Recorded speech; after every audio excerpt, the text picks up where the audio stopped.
اور خان صاحب کو اللہ نے طاقت دی ہے, عزت دی ہے, شہرت دی ہے, لیکن ابھی رانا ثناء اللہ صاحب کا بیان آیا ہے کہ جو خان صاحب آڈیو میں کہہ رہے وہ ویڈیو میں کر رہے ہیں, تو ان کا فرانزک کروایا جائے. تو آپ اس حوالے سے کیا کہتے ہیں؟ یہ آپ نہیں سمجھ رہے کہ ان کی مقبولیت اس سے متاثر ہو سکتی ہے؟ یار پچھلے 8 مہینے میں انہوں نے کون سا الزام تھا جو عمران خان کے اوپر نہیں لگا دیا؟ اس میں ایسے الزامات بھی تھے جو ایک انسان کو سمجھ میں آ سکتی تھی کہ یہ الزام لگے گا. ایسے ایسے الزام لگا دیے جو بندے کی سوچ سے باہر تھے. عمران خان کی مقبولیت 30% سے بڑھ کے 60% پہ پہنچ گئی. اور کون سا الزام بچا؟ کون سا ہے؟ توہین مذہب کا الزام عمران خان پہ انہوں نے لگایا اسی 8 مہینے کے اندر.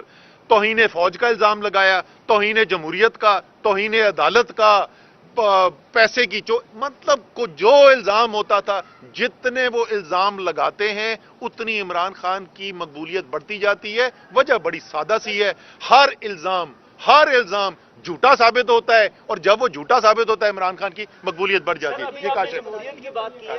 یہ بتائیے گا کہ یہی کابینہ ہے, یہی وکیل ہے قاضی عادل صاحب, جنہوں نے ایک یوسیاں کرانے کا کہا ہائی کورٹ میں اور انڈرٹیکنگ کی, پھر وہی کابینہ وہی وکیل 125 یوسیاں کی پٹیشن لے کے کورٹ جاتے ہیں.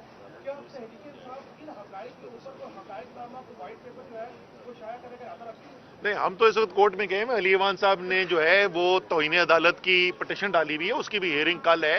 یہ جو ہو رہا ہے بالکل کھلم کھلا توہین عدالت ہو رہی ہے. جو آئین ہے اس سے انحراف ہو رہا ہے, جو عدالت کے فیصلے ہیں ان کی توہین ہو رہی ہے, اس میں کوئی شک ہی نہیں.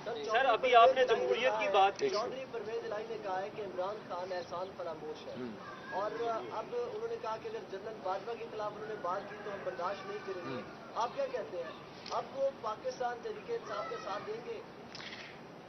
جس دن پرویز الہی صاحب نے یہ کہا تھا نا, تو اس دن انہوں نے یہ بھی کہا تھا کہ تحلیل کرنے کا فیصلہ عمران خان کا ہے, اور آج بھی اس فیصلے پہ کھڑے ہوئے. میں پہلے بھی بول چکا ہوں بھائی, تحریک انصاف اور پی ایم ایل کیو 2 مختلف سیاسی جماعتیں ہیں.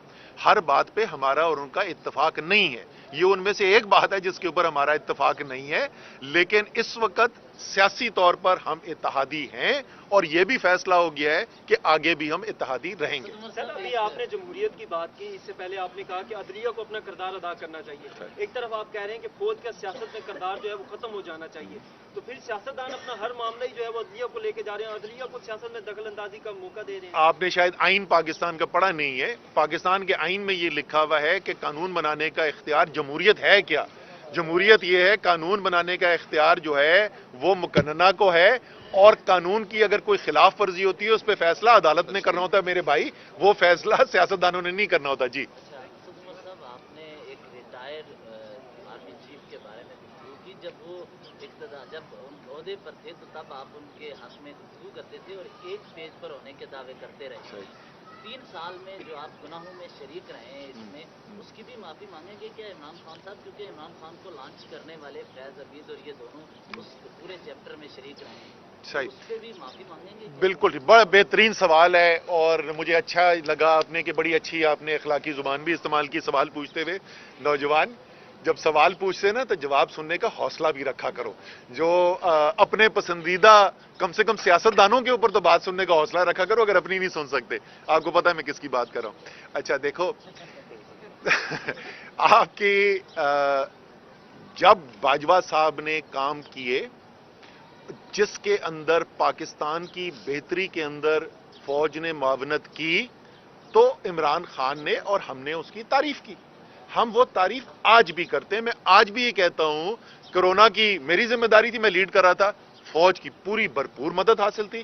میں نے آج بھی آپ کو کہا کہ آج بھی اس حکومت کے ہوتے ہوئے, امپورٹڈ حکومت ہوتے ہوئے, ایک رجیم چینج کی سازش کے تحت آئی ہوئی حکومت کے ہوتے ہوئے بھی اگر فوج کوئی معاونت کرتی ہے جس سے پاکستان کی بہتری ہوتی ہے, ہمیں اس کے اوپر کوئی اعتراض نہیں ہے. جب آپ جو بات کر رہے ہو اس سے تو صرف یہ ثابت ہو رہا ہے کہ ہم سچ کو سچ اور جھوٹ کو جھوٹ کہتے ہیں. جب انہوں نے غلط کام کیا, یہ آپ کی غلط فہمی ہے میرے بھائی. آپ کہہ رہے ہیں کہ جب آرمی چیف نہیں رہے تو اس کے بعد بات کی عمران خان نے, پھر اس کا مطلب آپ 8 مہینے پاکستان میں نہیں تھے. پھر میں آپ کو صرف یہ کہہ سکتا ہوں آپ 8 مہینے پاکستان میں نہیں تھے اگر آپ کے خیال میں عمران خان نے اس کے بعد بات کی. عبود الرحمان کمیشن آیا, اس نے 71 کے بارے میں کچھ چیزیں تاریخ میں جو ہے وہ رقم کر دی.